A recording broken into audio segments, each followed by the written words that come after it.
Invece io vorrei affrontare il problema politico che è stato posto sulla questione della Moretti, perché secondo me noi dobbiamo avere un ragionamento chiaro, cioè al netto di questi comportamenti. Il problema politico che è stato posto è la destra di Salvini è così fascistoide, razzista e avanti, e dà un peso così rilevante in Veneto da avere caratteristiche di formazione di regime e di modifiche strutturali del comportamento e del tessuto.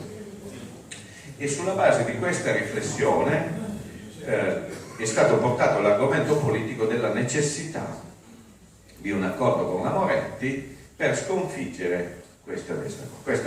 Io penso che con questo ragionamento politico, al netto dei comportamenti tenuti, bisogna misurarsi, perché i comportamenti possono essere stati sbagliatissimi, ma il ragionamento politico va discusso, perché qualche compagno intervenendo diceva c'ho dei dubbi, e lo capisco che ci sia. Quando tu vedi i sindaci leghisti che girano per il comune dicendo che raccogliendo le firme per far licenziare gli operai immigrati delle fabbriche e mettere dentro i disoccupati del comune veneti, diciamo, è chiaro che sembra di stare nell'Alabama degli anni 50, no? Ci hanno fatto i figli. Come? Sì, no, o le chiavi della ruspa, stiamo parlando di fenomeni di nazismo politico, perché il nazismo non sono solo i campi di cui parliamo, sono tutto il percorso che c'è prima, sono gli anni 20 e gli anni 30. Stiamo parlando di parole d'ordine naziste e razziste che costruiscono non solo la guerra tra i poveri, ma il capro espiatorio in modo fortissimo. E quindi io penso proprio male di quella roba lì, non è che edulcoro il giudizio. Io ho detto più volte che secondo me Salvini era un nazista, lui dice che mi denuncia, lo faccia, ma lui è nazista uguale, non è cioè non è che se mi denuncia non è più nazista, è nazista, non so cosa faccia, e mi piacerebbe che non lo fosse, e spero che prima o poi Bossi, che non è un nazista schifoso, ma è un'altra cosa la Lega di Bossi rispetto a questa roba qui che è organicamente stretta a casa pound all'estrema destra, non a caso, perché sta dentro un filone, no? E in più è anche liberista, perché almeno la Le Pen è fascista, razzista, ma a tratti antiliberista. Invece questo è pure liberista e con un'idea della centralità dell'impresa fino in fondo, quindi è veramente il liberismo reazionario, nazionalista e fascistoide, il peggio che si possa immaginare, no? Infatti quando loro ti dicono che vogliono uscire dall'euro, bisogna dirti: scusa, se esci dall'euro per svalutare un po' la moneta, che è la tesi di fondo, no? Ci sarà un po' di inflazione, e uno gli deve dire: la scala mobile la volete mettere? Se usciamo dall'euro mettiamo la scala mobile, perché se non la mettiamo vuol dire che la svalutazione, è vero che le imprese esportano meglio, ma la pagano gli operai. Non è che ci vuole Keynes per capirlo. I leghisti che propongono una tassa piatta è la regolarizzazione del fatto che i ricchi non pagano nulla, cioè quelli sono di destra e in più anche iperliberisti. Ma al netto di questo, il punto che io penso noi dobbiamo ragionare è questo: questa destra fascistoide ha una forza propria o piuttosto raccoglie consensi a partire dalle paure e dalle insicurezze che le politiche neoliberiste stanno producendo nel tessuto sociale? Io penso questa seconda. Ma se è così, bisogna sapere che tu riesci a togliere l'acqua dove nuotano i nazisti se tu riesci a rompere e a sconfiggere le politiche neoliberiste.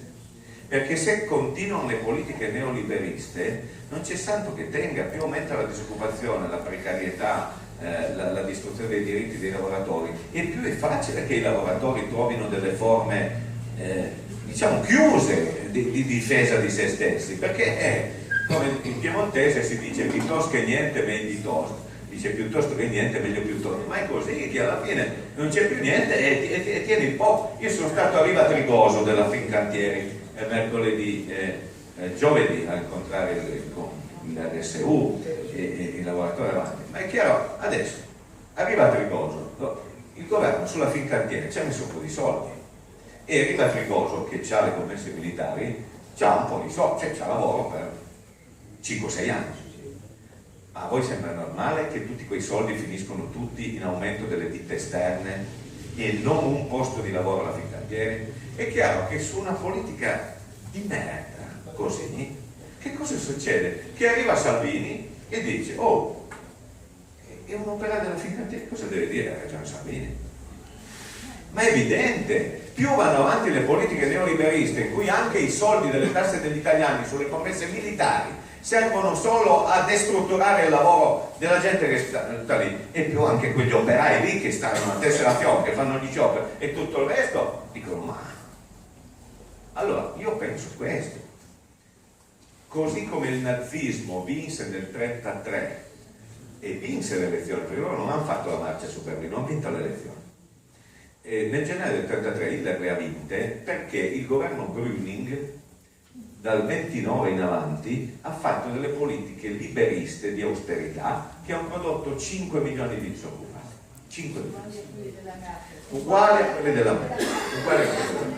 Uguali a quelle della Merkel per il resto d'Europa, non per la Germania. Lì l'hanno fatto in casa. In parte, ma in parte no, perché questo ha aumentato i distributi.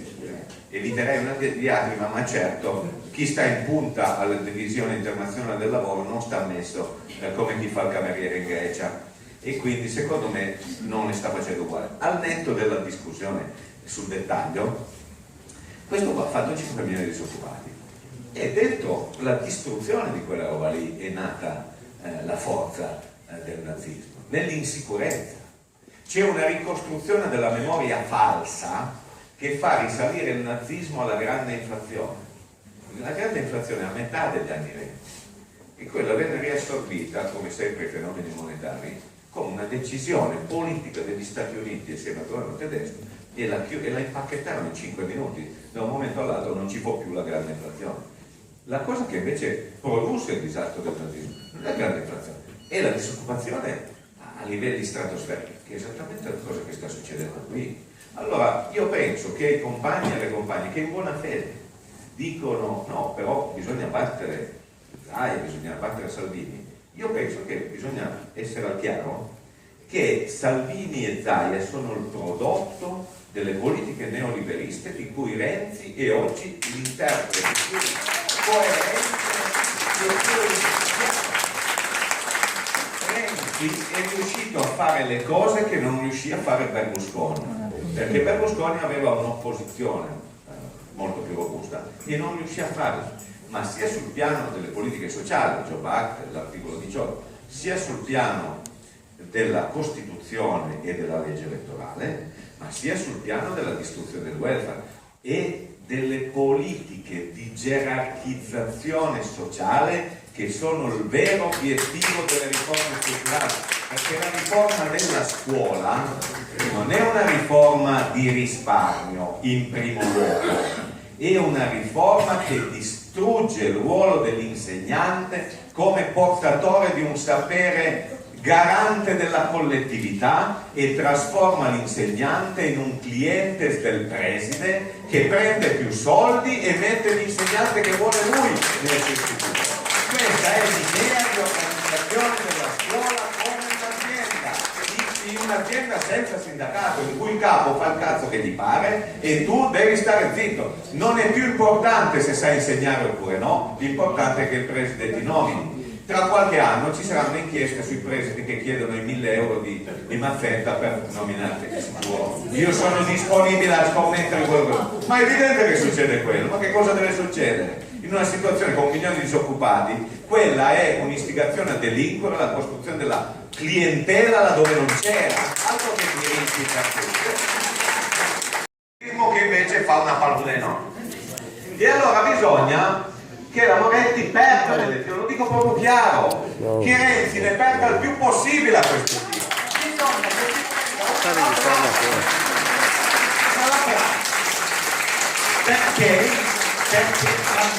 perché lui è oggi il punto di unione delle forze neoliberiste in questo paese. Perché? Perché è la faccia giovane e quindi credibile, perché lui è post-grillino.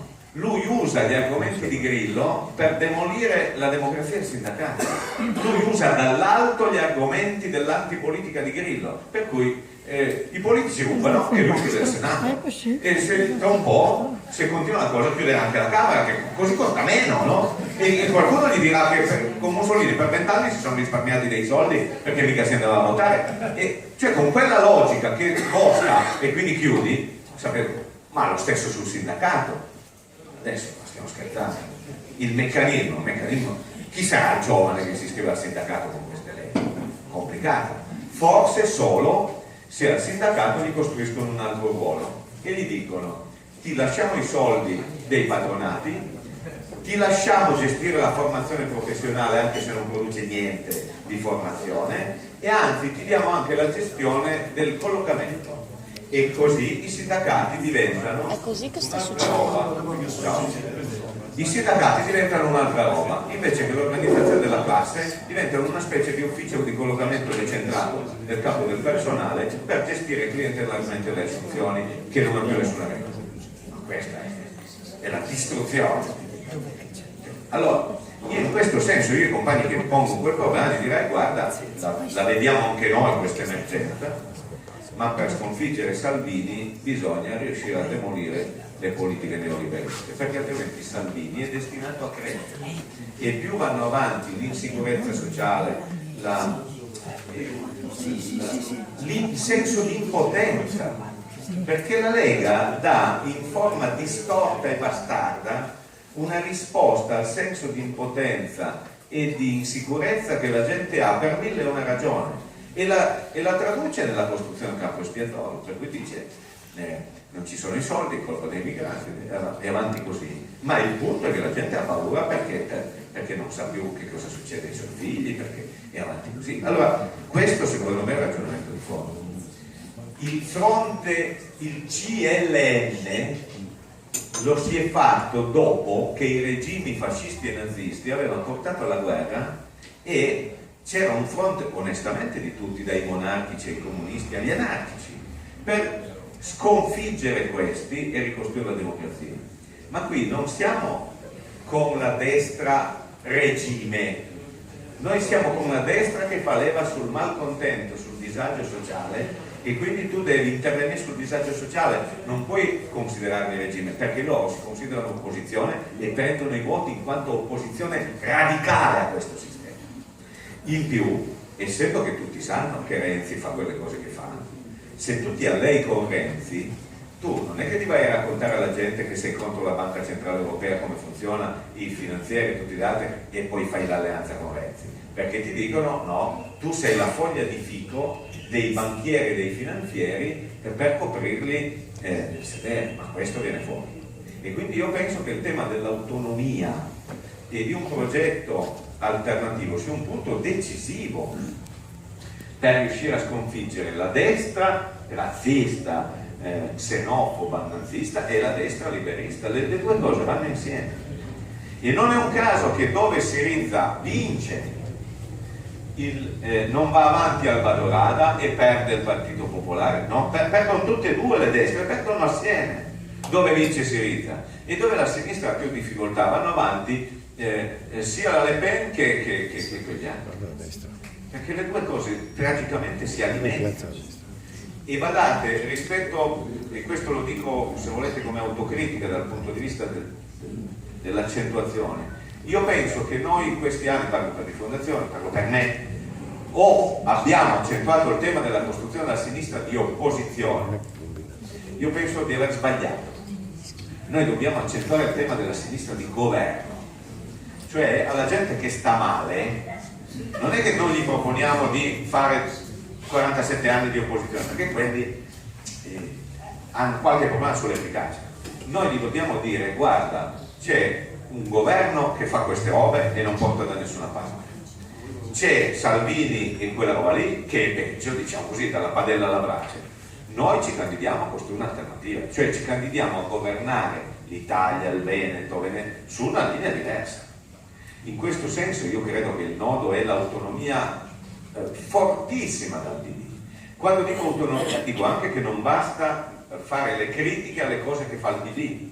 Noi siamo a un punto di devastazione tale che non è che basta che tutte le mattine segni i falli a Renzi o alla Moretti avanti. Tu devi essere in grado di costruire un'alternativa in relazione nel rapporto di massa. Questo è il nodo, perché altrimenti noi diciamo di essere autonomi dal PD, in realtà facciamo come i fratelli più piccoli che tirano il fratello più grande per la giacchetta. Non basta. Noi dobbiamo costruire una prospettiva politica in cui le cose che venivano dette siano i punti centrali. E io penso, la dico in un minuto, io penso che il nodo fondamentale della cosa che noi dobbiamo dire è: non è vero che non ci sono i soldi, perché tutta la politica italiana è basata su un assunto: non ci sono i soldi. Poi c'è la variante Renzi: non ci sono i soldi perché le generazioni precedenti, i lavoratori, i sindacati, perché si sono mangiati tutto, e quindi hanno mangiato il futuro ai giovani, no? Quei restofanti che lavorano in fabbrica col contratto, quelle robe lì che sono andati in pensione disegnando, no? Dice: hanno mangiato il futuro, se tuo figlio è precario è colpa tua. Questo è lo schema Renzi. Non ci sono i soldi perché se li sono mangiati quelli più anziani, la guerra tra generazioni. Poi c'è la variante leghista: non ci sono i soldi perché arrivano gli immigrati, cazzo, tutti i giorni un balcone, poi ci sono i romi, i campinomani e tutto il resto, e quelli ci fregano i nostri soldi e che non ne avviene nemmeno per noi. Poi c'è la variante grillina: non ci sono i soldi perché i politici se li sono rubati, anche il sindacato, anche qualcuno ha tratto. Ma è così, il dibattito politico italiano è questo. È così. Poi dopo viene distribuita una bomboletta e ognuno fa questo è niente di finanziamento, smontiamo i pezzi e vendiamo in un. Allora io penso, come direbbe Berlusconi, invidiosi. Guardate, punto fondamentale, perché l'aver trasformato il conflitto sociale nell'idea dell'invidia è un fatto ideologicamente importantissimo, perché il conflitto sociale ha una sua dignità. Tu sei ricco e il tuo punto di vista, io sono un lavoratore e ho il mio punto di vista, e i nostri valori non sono identici. Ad esempio, io penso che la dignità di non vendermi sia maggiore dei tuoi soldi. Questa è una dignità. E invece trasformare il conflitto di classe in invidia vuol dire che c'è solo una scala di valore, quella del ricco, e il povero che cos'è? Non è uno sfruttato, è uno sfigato, perché potrebbe essere ricco anche lui, ma non ce l'ha fatta perché è cretino ed è rimasto operaio, impiegato, disoccupato, così. È un mondo in cui non è più previsto il conflitto di classe, ma solo i ricchi che hanno ragione e i poveri che hanno torto e sono invidiosi. E questa roba qua, e non è che il modello di Renzi è alternativo a questo, non è un modello antropologico che si discosti da questa schifezza qua, no? Allora io credo che su questo noi invece dobbiamo avere un discorso chiaro.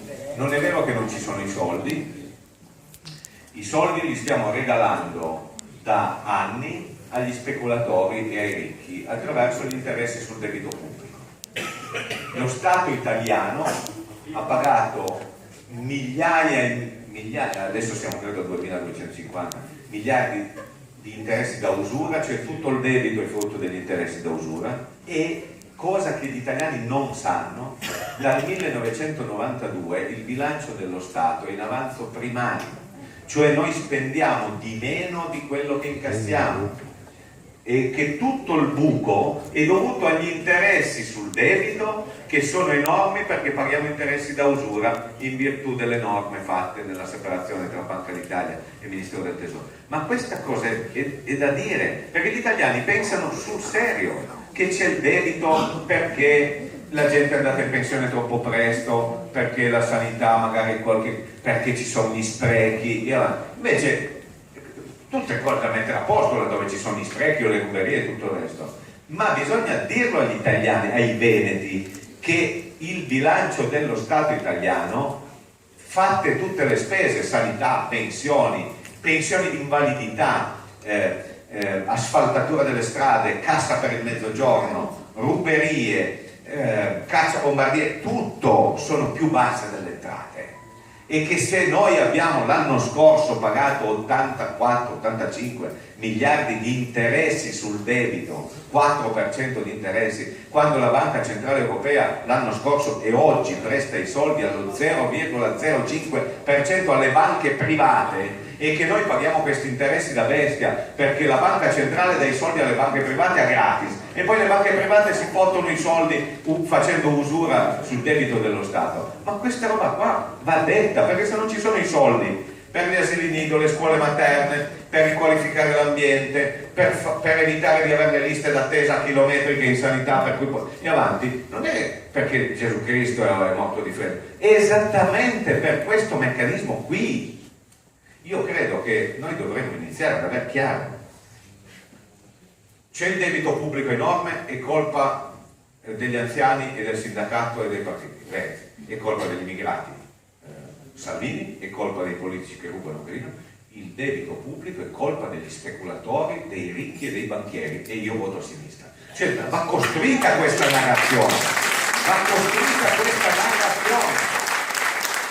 poi ci sono le ruberie e vanno combattute, e noi siamo in prima fila per combatterle, siamo per sequestrare i beni di chi ruba quando amministra le cose pubbliche. Potete essere durissimi, non ci abbiamo proprio problema, non abbiamo scheletri dell'armato, diciamo, ci siamo tranquilli da questo punto di vista, no? Ci sono mille altre opere, ma questo va costruito, perché altrimenti gli italiani, i veneti, rimangono nello schema: non ci sono i soldi, come diavolo si fa? I soldi bisogna smetterla di regalarli a quelli del piano di sopra, perché questo è il problema. 85 miliardi l'anno scorso regalati a quelli del piano di sopra. Siamo nella stessa situazione della Grecia, con la differenza che l'Italia è più ricca della Grecia e quindi subisce di meno, ma la quantità di risorse che passano da sotto a sopra no. Legato a questo, secondo me c'è un altro discorso da fare, sempre per qualificare che cos'è la sinistra. Loro ci dicono che siamo in crisi perché c'è la scarsità, non ci sono i soldi, non c'è lavoro. Io penso che bisognerà cominciare a dire che invece la crisi è frutto di una sovrapproduzione, cioè del fatto che la capacità produttiva delle aziende è maggiore della capacità di assorbimento del mercato, e che questa roba qua è un fatto positivo, che la tecnologia si sia sviluppata, perché vuol dire che tu con un'ora di lavoro fai più prodotto di quanto ne facevi 50 anni fa. Non è negativo, è positivo. Se la gente stava come i miei bisnonni su per i campi in montagna a coltivare ogni rettangolo di terreno in mezzo alle rocce perché non c'avevi da mangiare, adesso hai una produttività più alta di tutto. Solo che questa benedizione, cioè questo frutto dello sviluppo civile, viene usato contro i lavoratori, contro i giovani avanti, perché chi lavora deve lavorare fino a 75 anni e 60 ore alla settimana, e gli altri devono stare fuori disoccupati a fare che cosa? A ricattare quelli che stanno dentro con uno stipendio così.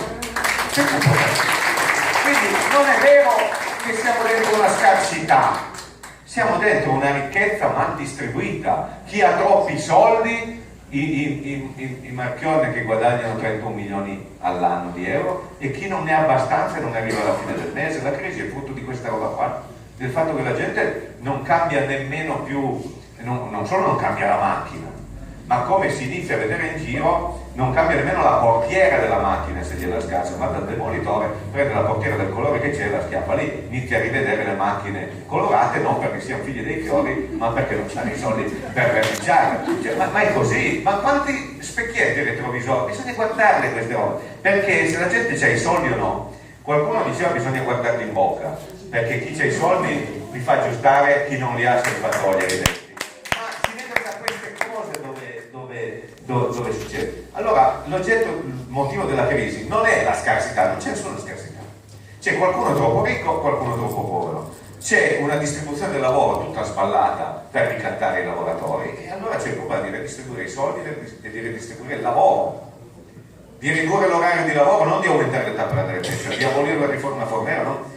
Io credo che queste cose di fondo noi le dobbiamo dire, perché se uno deve spiegare perché non vota la Moretti, gli deve dire perché la Moretti è la prosecuzione del Job Act, della distruzione della democrazia, della demolizione dell'articolo 18, e poi il prolungamento col TTIP, Transatlantic Trade and Investment Partnership, cioè l'idea di trasformare il mondo in un enorme mercato in cui le multinazionali dettano le regole sia sugli investimenti sia sul commercio, e in cui i popoli sono riportati a prima della rivoluzione francese, perché non possono più essere sovrani su se stessi, ma devono stare dentro le regole volute dalle multinazionali. Questa è la Moretti, non è un'altra cosa, è una roba senza senso dal punto di vista della prospettiva politica. Allora io credo che queste cose di fondo, cioè noi per che cosa ci battiamo? Ci battiamo perché la ricchezza che c'è venga redistribuita sia dal punto di vista dei soldi, sia dal punto di vista del lavoro, che deve essere fatto tutti. Io sono per il reddito sociale di cittadinanza, ma il mio obiettivo di fondo è che tutti lavorano, perché io voglio che tutti, se c'è bisogno di stare in fonderia, e ci stiamo tutti a turno 3 settimane, ma ci stiamo tutti, non che qualcuno sta in fonderia e qualcuno fuori, no. Io penso che il lavoro di cui c'è bisogno degli spazzini è un lavoro che non piace, e lo facciamo tutti a turno. Io non vedo un'altra soluzione che una distribuzione del lavoro radicale, che credo possa arrivare a 20-25 euro alla settimana, ma tutti, questo è l'obiettivo, che tutti siamo uomini e donne responsabili del nostro vivere civile e tutti partecipiamo a questa cosa qua. Quindi redistribuire i soldi, redistribuire il lavoro e riconversione ambientale dell'economia e delle produzioni, perché qualcuno dice si esce dalla crisi, la crescita. Ora, io lavoravo in Fiat da giovane, ma in Italia ci sono 40 milioni di automobili. Non è che possiamo pensare che arriviamo a 50, 60, 70, che uno non sa più nemmeno. Una volta che i bisogni primari sono soddisfatti, ci sono i cretini che si comprano 3 Ferrari, e badate, le comprano anche perché non sanno letteralmente cosa farsene dei soldi che hanno, perché c'è questo problema. La cattiva distribuzione del reddito fa sì che c'è chi non ha da mangiare a suo figlio e c'è chi non sa letteralmente cosa farsene. Vabbè, adesso non voglio allargare. Guardate che le privatizzazioni servono anche questo. Il capitale ha difficoltà ad avere investimenti produttivi, perché i titoli di Stato oramai, con l'eccesso di capitale che c'è, non vanno più, cioè gli danno rendimenti negativi addirittura, e quindi i tedeschi sono tutti incazzati che hanno un mucchio di miliardi e non sanno dove metterli, e quindi devono obbligare Tsipras a privatizzare l'Enel greca, perché così investono da qualche parte, e privatizzare Fincantieri, privatizzare, così fanno shopping avendo un mucchio di soldi. Questa è veramente una parentesi di cui vi chiedo scusa. Il punto che io credo è che noi dobbiamo avere questa capacità di dire redistribuire soldi, lavoro e riconversione ambientale delle produzioni, perché noi dobbiamo fare un modello produttivo che non è basato su una ripresa di aumento quantitativo infinito, ma sulla capacità di produrre quello che serve in modi che non siano distruttivi dell'ambiente, perché l'unica risorsa scarsa che c'è è la terra, perché ce n'è una sola, mentre i soldi, le risorse, tutto il resto non c'è nessuna scarsità, la terra ce n'è una sola. E quindi ad esempio se uno discute della regione Veneto, che bisognerà smetterla di consumare il territorio, perché una volta che hai cementificato tutto è inutile lamentarsi che quando piove c'è l'alluvione, perché se tu cementifichi l'acqua ci mette 5 minuti a diventare una roba grande così. Se tu lasci un po' di terreno senza il cemento sopra, l'acqua penetra. Anzi, se fai dei piani di rimboschimento, l'acqua ci mette 3 volte ad arrivare a terra se c'è un albero con le foglie invece che cadere sul terreno nudo. E potrei tediarvi variamente su queste robe qua. Ma i punti sono questi, che tu ad esempio in Veneto hai un problema di ripristino di gestione del territorio, perché altrimenti l'hanno così devastato che veramente qua tutte le volte che piove raccogli monti feriti e c'è danni enormi, e non è un caso. Così come qua c'è un problema sulla sanità in cui questi giusti hanno lavorato a mollare le robe per favorire i privati, Ma c'è un problema sugli anziani, veniva detto prima, il problema della domiciliarità, fondamentale. C'è il problema del trasporto pubblico, su cui privatizzato e che poi vuol dire contratti di lavoro che saltano e tutte le altre robe quindi questi nodi qua io credo che noi li dobbiamo collocare dentro questo ragionamento. Che cosa vuol fare la sinistra? E la sinistra sa che siamo in una situazione di ricchezza e la vuole usare per il benessere collettivo, e il benessere collettivo sulla regione vuol dire cambiare queste cose in modo molto netto. Finisco con una battuta. Io spero e confido che anche dal livello nazionale possa venire qualche aiuto alla battaglia regionale, ovviamente non in termini finanziari, ma in termini, sempre mettere le mani avanti. Quando mi fanno firmare un libro guardo sempre che non ci sia un assegno messo di sotto, perché sarebbe il disastro, anche qualsiasi cifra sarebbe letale. Ma perché penso che il disastro nominato da Renzi possa avere qualche effetto anche positivo, cioè che qualche compagno e qualche compagna dal PD se ne va, e considererei questo un fatto positivo, e tanto più se arrivassimo prima delle elezioni regionali a dire che magari non solo qualcuno esce dal PD, ma che quelli che escono dal PD e quelli che dal PD c'erano fuori magari in modo un po' ambiguo, e quelli che dal PD sono fuori e contro il PD da tempo si mettono tutti assieme a provare a costruire una sinistra che ne valga la pena. E su questo, e finisco su questo, io credo che la vera scommessa che noi abbiamo, di cui penso bene, non è un pezzo e ce ne sono altre in altre regioni, ieri era Trentino Alto Adige, anche lì ci sono cose diciamo di aggregazione a sinistra interessanti, e io penso che il nostro schema dovrebbe essere molto semplice. Serve l'unità delle forze politiche di sinistra, non perché quello è l'obiettivo, ma perché l'unità possa permettere di costruire un processo costituente in cui partecipano a pari dignità, a pari consapevolezza, con pari proprietà del processo, tutti i compagni e le compagne che sono di sinistra ma non hanno nessuna tessera di partito e stanno nel sindacato, nei comitati, nelle associazioni, e sono la maggioranza. Noi, il problema dell'unità della sinistra non risolve il problema, è solo la precondizione per poter costruire un processo di costruzione della sinistra che deve diventare un processo di popolo. Perché se qualcuno pensava che il PD fosse l'ultimo anello del Partito Comunista Italiano, deve aver capito che non c'è più quella roba lì, e che quindi il tema, anzi che il democristiano Renzi è molto più a destra di Fanfani e di quelli, anzi, no? E quindi che c'è il problema di una sinistra di popolo, non c'è un problema di costruire una sinistra di popolo, non degli amici degli amici.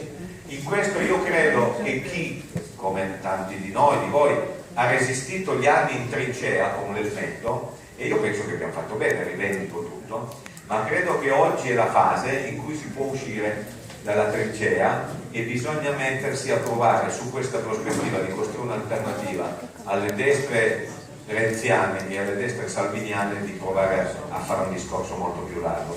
Questa è un po' la speranza, e io credo che questo vada fatto vivere nella campagna elettorale, perché per l'appunto noi dobbiamo avere delle proposte precise, ma in qualche modo anche un orizzonte, e il nostro orizzonte è di costruire una sinistra di popolo capace di intrecciarsi con i problemi della gente per ricostruire una speranza in questo paese.